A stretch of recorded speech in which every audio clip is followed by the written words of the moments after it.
Hindi madali ang mangarap, hindi rin madali ang maghintay. Minsan, makikita mo ang sarili mong tumakbo na mag-isa sa isang mahabang daan habang ang iba ay tila mabilis nang nakarating. Minsan, maramdaman mo rin na parang niloloko ka na ng panahon dahil ang tagal mo nang nagsumikap pero bakit parang wala pa ring nangyayari?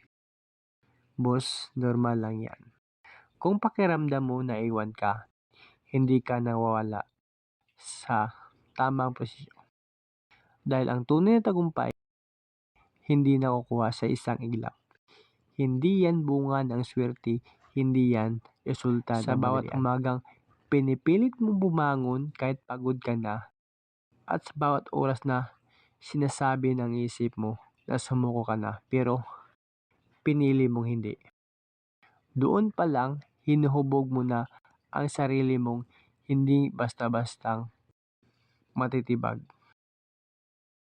Tandaan mo, boss, ang pangarap na matagal na hinihintay, ang tagumpay na pinaghirapan ng matindi, ang pag-akyat ng punong sugat at tuwa, iyan ay may pinakamatamis na lasa sa dulo. Kaya boss, huwag kang matakot mapagod. Huwag mong ikahiya ang mabagal na pag-usad. Ang malaga, hindi ka huminto. Bawat hakbang mo kahit gaano kabagal, bawat luha mo kahit gaano karami, bawat sakit mo kahit gaano kabigat, lahat yan, tinatandaan yan ng panahon. At darating ang araw na gigising ka na lang, na nasa tamang panahon ka na. At masabi mo, salamat dahil hindi ako sumuko sa pangarap.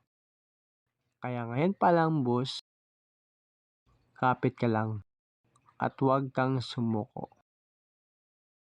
Wala pa tayo sa dulo, pero papunta na tayo. Tiwala lang sa sarili mo at sa Diyos. Thank you.